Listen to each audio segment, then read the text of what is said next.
So hi everyone and welcome to another franchisor chat. We've got a special guest which is Brett Blair, who's the divisional franchisor for the gym's pool care division.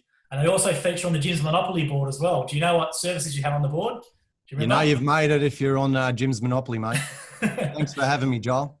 And no worries. So what I thought we'd do today is introduce obviously Brett to the gym's family, to anyone who's thinking about franchising or purchasing a franchise in general.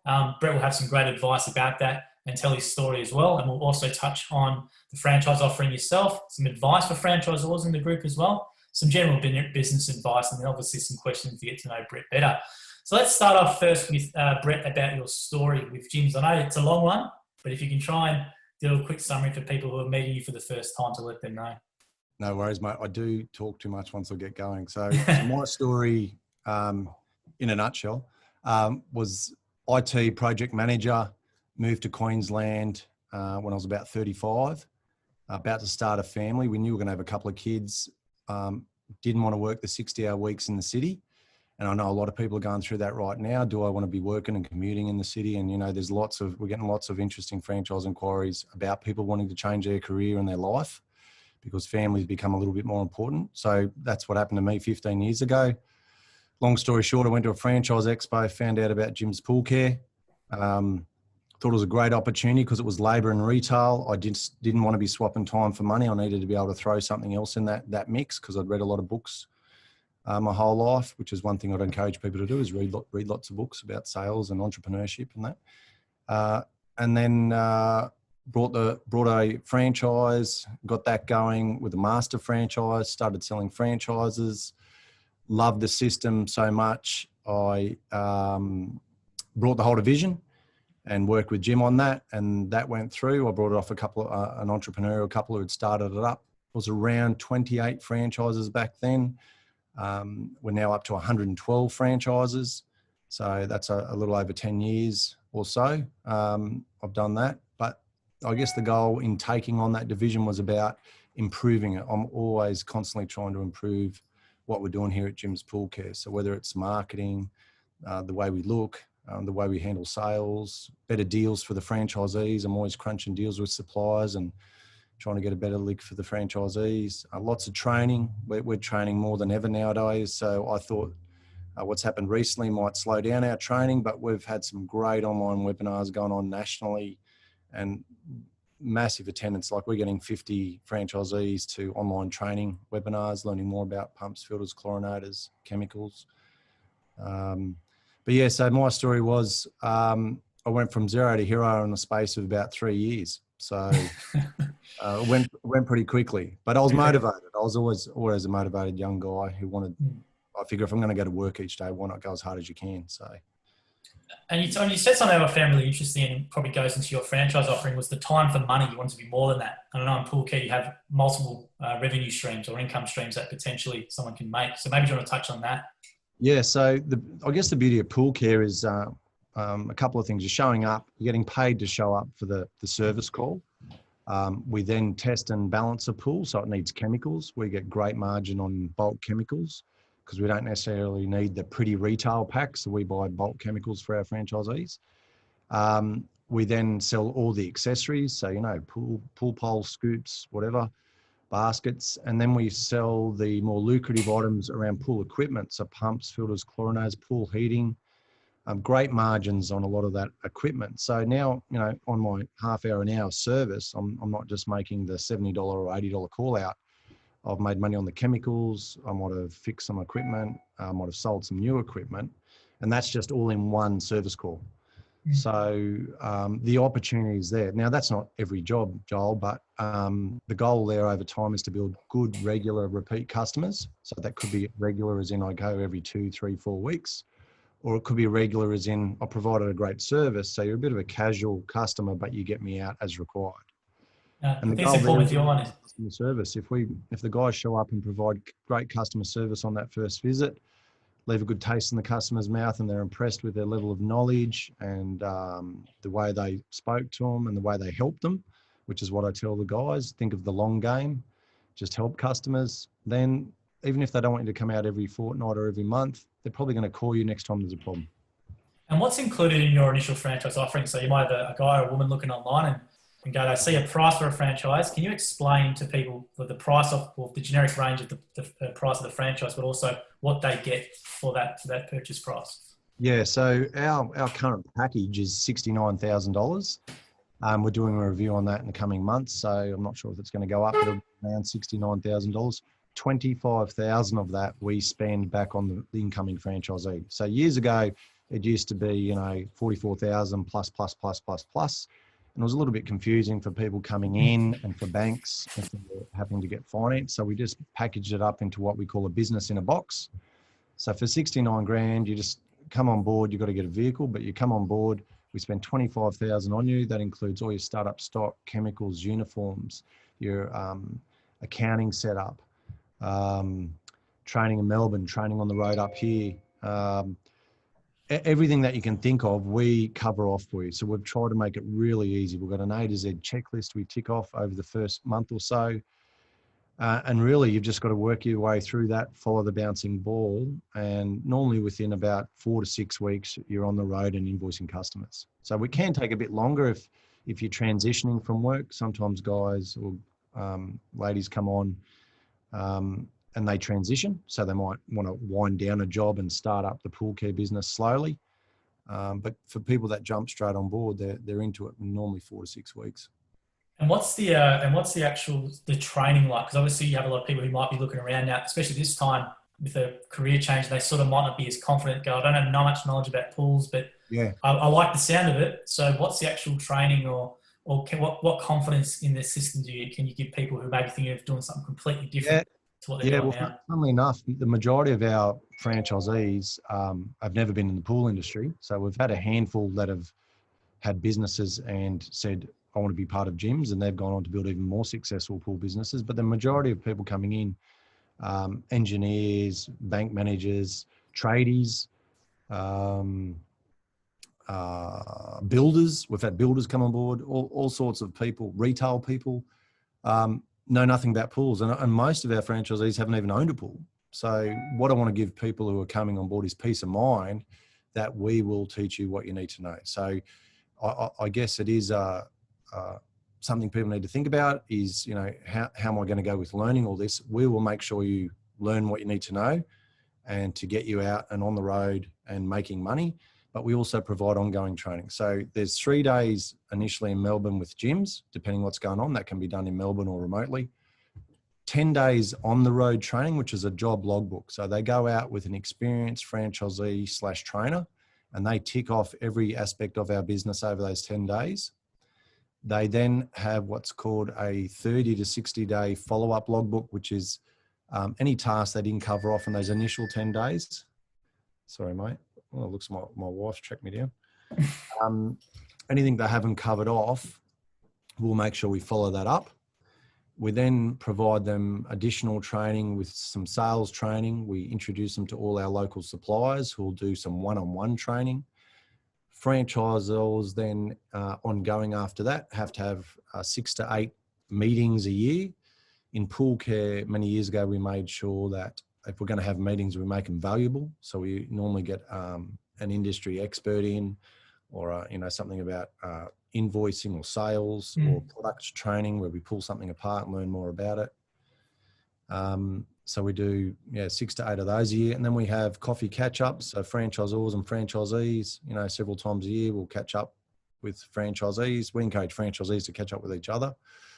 So from the time you start, for your first 12 months, you've got plenty of support, plenty of support. So we just want people to be passionate about what they're getting into. So either passionate about business and you want to grow a labour and retail business and that excites you, or you're passionate about being outside by a pool. Like a lot of our guys have been indoors their entire life. Like guys in their 50s are joining up, 40s and 50s, are joining up because they've been stuck in an office their whole life, and they go out for the first trial day, which I encourage everyone to do. We don't let someone start up with us unless they've done a day on the road and checked it out.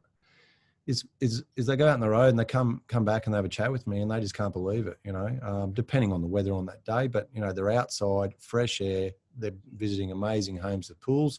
There's definitely some interesting pools when you're out there as well, especially those nasty green ones. But when they're green, we make lots of money, Joel. But, yeah, so I think And Jim often talks about it, like, and when you've interviewed Jim, I've noticed you ask him, what are the reasons people should be getting into business? And Jim often talks about find something you're passionate about. And I guess that's the beauty of gyms. If you're not into pools, you come out for a day on the road with us and it's not quite you, we've got another 40 divisions you can explore. So that's something we're starting to get a little bit better at is handing prospective franchisees off to other divisions when they're not necessarily suitable for our division. So that could be they're not interested, or it could be a price point or a finance issue or something like that. So the main thing is when you're inquiring with gyms is just asking lots of questions, whether it's pool care or any other division, just get out on the road and see the business firsthand. Now, a question we always get online is everyone always wants to know how much you guarantee a week, because in franchising it's quite common to have an income guarantee where people see a cash amount per week minimum. So maybe do you want to talk about some of the bigger businesses you have within the division, what people have been able to build, and maybe talk about the pay for work or the income guarantee, the weekly sort of thing that sort of give people peace of mind if they're transitioning from an employment to working in their own business. Yeah, well, that pay for work guarantee is important. We very rarely pay it because there's a couple of conditions that go with it. So one is that you're going to do a set of tasks that will help you build your business. And two is the guys are meeting the minimum income requirement, which is $1,500 a week. So we put that guarantee out there as a genuine guarantee.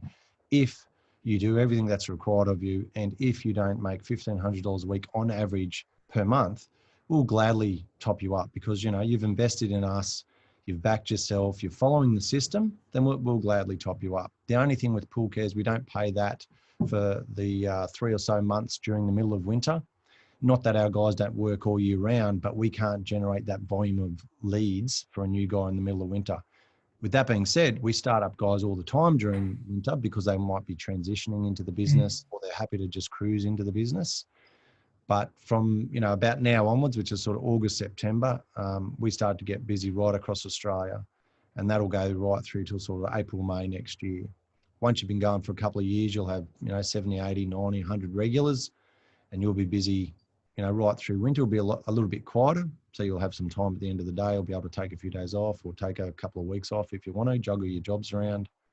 But when it's spring and summer, it's making hay. So I say to guys, act like a farmer and just go for it. There's so much money to be made in our industry with, the servicing, green pools, pool equipment. Build your business in spring and summer. That's going to be at a level that you're satisfied to get you through the next winter. And it's even though we mentioned there is an income guarantee, but as you said, it's hardly ever paid, is it, by regional franchisors? It's never really hardly ever paid because the work's there, isn't it? Yeah, definitely. Definitely. So we do in pool care, I don't know what other divisions do with this regard, but we find where the pools are and we do what's called an introductory mail out. So we will do a mail out for you. Hey, we're introducing Joel. He's your new pool guy in the area. Here's a whole heap of call to action offers. There's a magnet and a business card. So we do that initial introduction for the new franchisee to the pool owners in their territory. The new franchise owner can take work anywhere because gyms is a beautiful system. So you'll get all the leads in your territory. But if you're hungry, you travel, 5, 10, 15 Ks in any direction. And why wouldn't you when you can make, good money per job? And then over time, as you build a great business, we want you to bring it back closer to home or where your territory is. So instead of doing, 4 or 5 jobs a day, you might be doing 8 jobs a day and home by 2 or 3 o'clock. And saying that though, you've got some large businesses now that I want to touch on in your division. There's a lot of franchisees who have built multiple vans on the road, and maybe you want to talk about that. It's not just the one-man van. If you want to be there, that's great. And no problem, you earn great money, but you do have the ability to grow an extensive business.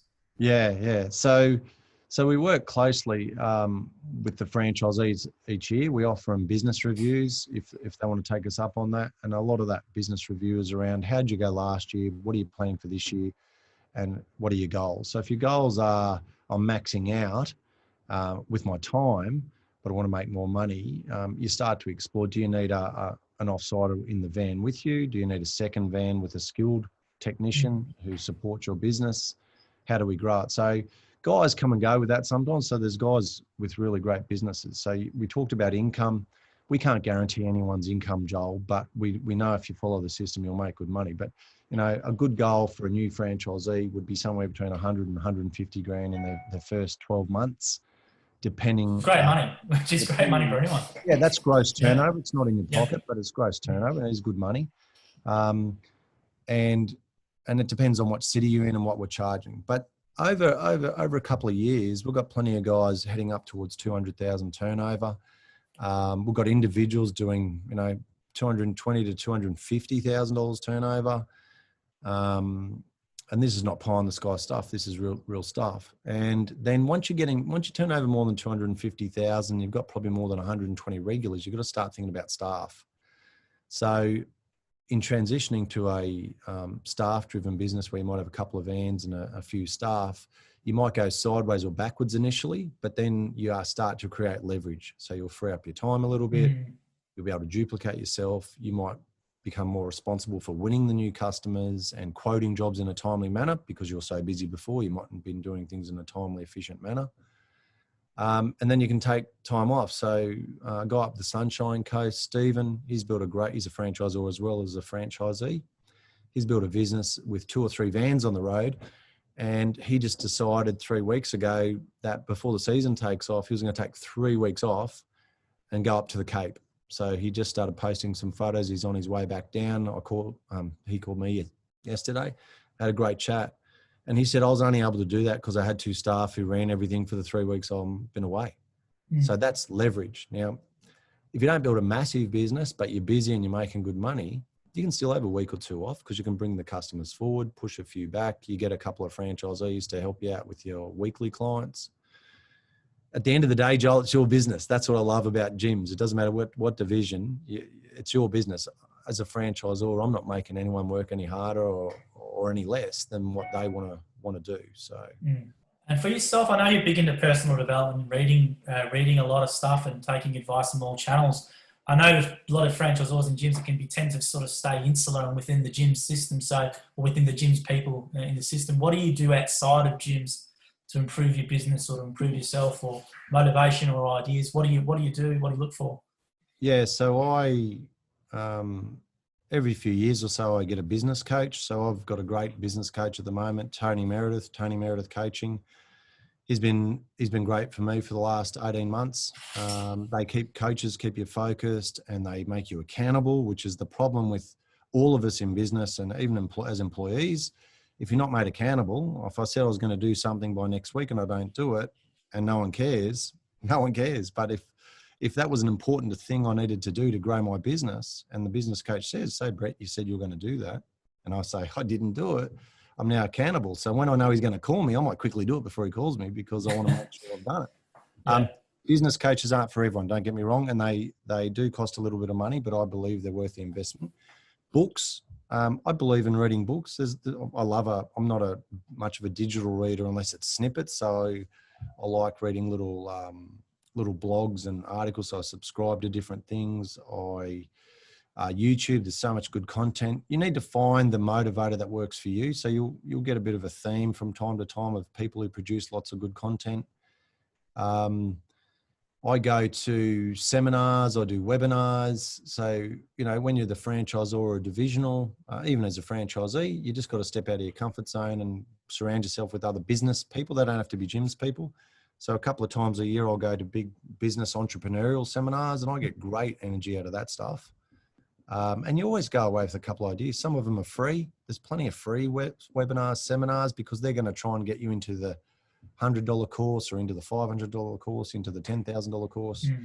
You might go through a few of those steps and keep getting more and more content till you're happy.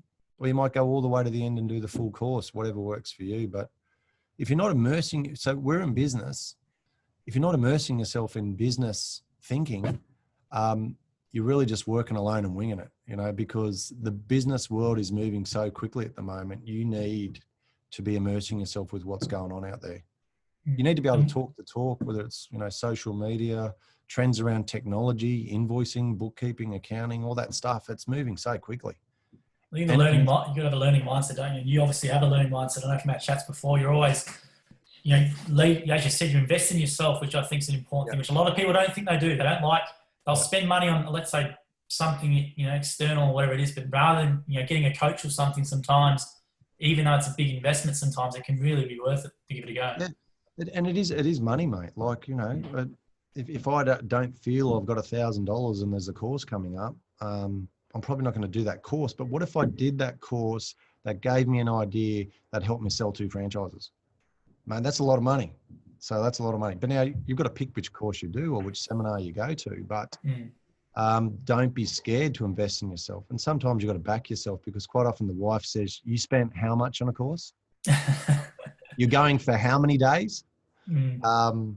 So I don't do the 3-day seminars anymore, or 2 days. So I try and do anything that's a half day or a day, or online webinars nowadays, because I've got 3 young girls who chop a lot of time on weekends, and a lot of time on those courses are on weekends. But there's so much content for free, Joel. You know it. Like, there's just so much good stuff out there. Just have a look. Yeah, no, I agree. And I think I'd love to hear if other franchisors watch this, what they actually look at. There might be some other franchisors who have coaches in their business, or they have some sort of online things they do. And I think it's really important to keep learning. The learning mindset, I know Jim always goes on about it, but he listens to an audio book a day or whatever, every second day, and just always learning. Amazing. That's amazing. For such a busy man, and he's still consuming all that content. That's amazing. And I think also that what you've got a good mindset towards change as well. I know, especially now, a lot of people don't like change and it's uncomfortable and stuff, but like, you know, you might feel out of your depth for something, but why not invest some time in learning something new? Or if not, you know, outsource it and pay for it, depending on whatever it is. Mate, I don't know what the data is or the stats, but the rate of change is going vertical, mate. Like, and I don't want to change. So I don't implement changes for our group for the sake of change. I'll only roll out things if it's either faster, more efficient, or they make more money, or they save money, right? So they're my sort of criteria before I implement technology or change suppliers or do something like that.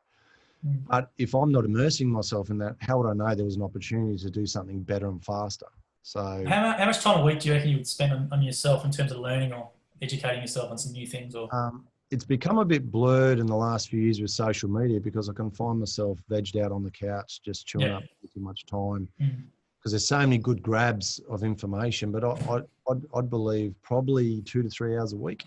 So if I added up all the grabs and, you know, trying to stay awake at night and read a book for half an hour, and then all the little snippets and grabs. But, you know, during the day, you know, you can have a couple of 2 or 3 minute grabs. You go, that was a motivator. That was excellent. If I'm feeling flat, I listen to stuff on the way to work. I've got a couple of podcasts and that I follow. What ones do you listen to? So I'll bring up a couple quickly now. And these are free ones. So they're quite good. There's a guy that's been around for years. It's the small big business. Timbo Reid, have you heard of him? Never heard of him, no. I'll have to look him up. Mate, he's got a monstrous backlist of content around marketing. So he's all about marketing, He's great. If you want to step out of your comfort zone and stretch your brain, I've been listening to billionaires getting interviewed. So that's billionaires getting interviewed. Yeah. Because I just find it fascinating how big people think. There's a really good guy, younger bloke called Lewis Mocker. I don't know if you've come across him at all. No. He's a good one. Jack Delosa podcast. Yeah, I know Jack Delosa. Yeah. He's definitely got, he's gearing you up to one of his programs. He's got some good coaching programs. I know the program, the Entourage, whatever it's called. That's it. But he gives away so much good content. So Jack Delosa, you can follow him. And depending how I'm feeling, there's another guy called Dale Beaumont, which is Business Blueprint. Subscribe to him, and it's a never-ending trail of emails and podcasts and whatever, all free, because he wants to gear you up to his coaching program that I've never done. So I've been following him now for about 8 years and only paid for a couple of little seminars and webinars, and I've just got so much out of him. But you need to start somewhere. So I just, have a look around at a couple of those ones that I've suggested and just start listening to them. But I was saying I listen to them on the way to work, because how you start your day is important. So you've got to have a good routine. And sometimes I'll just be driving in and I like listening to music, and I think, geez, I'm a bit flat. So I'll just grab any one of those, and 5 minutes later, for some reason, I'm fired up again. So yeah. I think it's important for franchisors as well. Like, it's going to be like a wave. I remember, I think it was you saying that. You said the wave, didn't you? Ride the wave of business. And how, when you're at that flat spot, what do you do to get yourself out of it? Do you sink further, or do you take some action or proactive action in your business, or just for yourself personally to do something for yourself, maybe to get yourself out of that and back on track? Unfortunately, at the end of the day, it's up to all of us. It's up to you. You know, some of the AFL guys watching might know Tommy Hafey, amazing footballer from many years ago, tough as nails, player and coach. And we got him to a Jim's Pool Care conference in Melbourne before, unfortunately, he passed away a few years ago. And when he finished his keynote, he said, "If it is to be, it is up to me." So those 10 words. And he said, if you live your life like that and take responsibility, then you've got no option but to be successful and own your journey. So I think that's a great point. You know, the victim mindset, especially now, is really easy to fall back into. And, you know, you can't blame some people for doing that. But as you just said, it's a great quote from Tommy Hafey, but just in general, just having a proactive mindset and being responsible for yourself. Don't worry about whatever else is doing, you know, worry about yourself and what you can do about your situation. So, you know, that might not be things in your business even. That could be things for yourself personally. You know, you might take up something new, you might learn an instrument, you might do a bit more exercise, you might want do a bit of health, and that's going to help you feel better for the day and be a bit more energized. Yeah, I agree. So you're probably onto something there. So just quickly, I realise we're running out of time. Is you've got to have a side interest as well. You can immerse yourself in business and just let it totally absorb you. But, you know, some of the best business operators I know who are making great money still go to the gym a couple of times a week, take their wife out for dinner a couple of times a week, pick up the kids from school. You've got to have some other interests. But I like what you said, and I think that's more relevant in the last 4 or 5 months. I've never seen so many people buying guitars. My daughter, who's got a guitar, the local guitar shop's out of guitars. Hey! Yeah, you know, you play Stairway to Heaven yet, mate? Oh, just barely. Yeah, barely. No Stairway. But the local bike shop. So I've been into mountain bike riding on this recent fad, and he was literally out of mountain bike. So he said it's just embarrassing. You know, normally has 50 or 100 bikes. He's got no bikes in there. But what I was excited about is people are now starting to say, well, I've got a bit of extra time, or I'm at home a bit more. I might actually, I've always wanted to do X or Y, and then now they're doing it. So there's a lady up the road who works with a global corporate, I think it's PwC. Because she's always commuting into the city and going to all these meetings, now she's working from home. She's walking the dogs every day. And she said she's operating at such a higher level now for her work, because she just looks forward to getting up. She grabs the dogs, goes for a walk for a half hour, comes back, has breakfast. She said she's so much more productive. She just loves it. She said she doesn't know whether it's a mindset change or what it is. She just feels great. She just loves working. So I think it's a great time for people, especially in Big Metro or just in general, just to reset and do some more things for themselves, I reckon, or reconnect with their kids or family, or get to know them a bit better, or be a bit selfish almost. We could all become better cooks, Joel, surely. Absolutely. I've heard that a few people. I've heard a few franchisors say they're going to take up cooking and stuff like that. So Friday night, Joel, what are you cooking tonight, mate? I've got the missus coming over, so just asked to bring a bottle of wine, so maybe just a bottle of wine, mate. A bottle of wine, some cheese and crackers, maybe a baguette, go all French. We'll see, mate. We'll see. We're not that fancy. We'll see how we go. But what I'll do is, to anyone who's interested in learning more about the Pool Care franchise, Brett, or yourself, what can they do to contact you or find out more? So if you'd like to learn more about a Jim's Pool Care franchise, then definitely reach out. So you can call the 131 546 number, and the call center will put you in touch with your local regional franchisor, who'd be glad to send you an information pack, shoot you a couple of emails, and catch up for a coffee. We've also, on our website, there's a contact form. So digitally you can reach out to us. We've got a franchise specific website, which is Jim's Pool Care Franchise, which has got a contact form on it as well. And all those local franchisors will look after you. I'm also happy to speak to anyone inquiring about a franchise. I'd like you to contact your local franchisor first, but always make myself available to have a chat if you want to speak with me directly. So you can just speak with the franchisor or the call center, and they'll pass you my details or connect you to me. And, I wish anyone getting on board with a Jim's franchise, whether it's ours or another one, all the best on the journey. And if it's not for you and you're getting into something else, again, wish you all the best. You know, we want people who are 100% on board, and if you are, we'll look after you.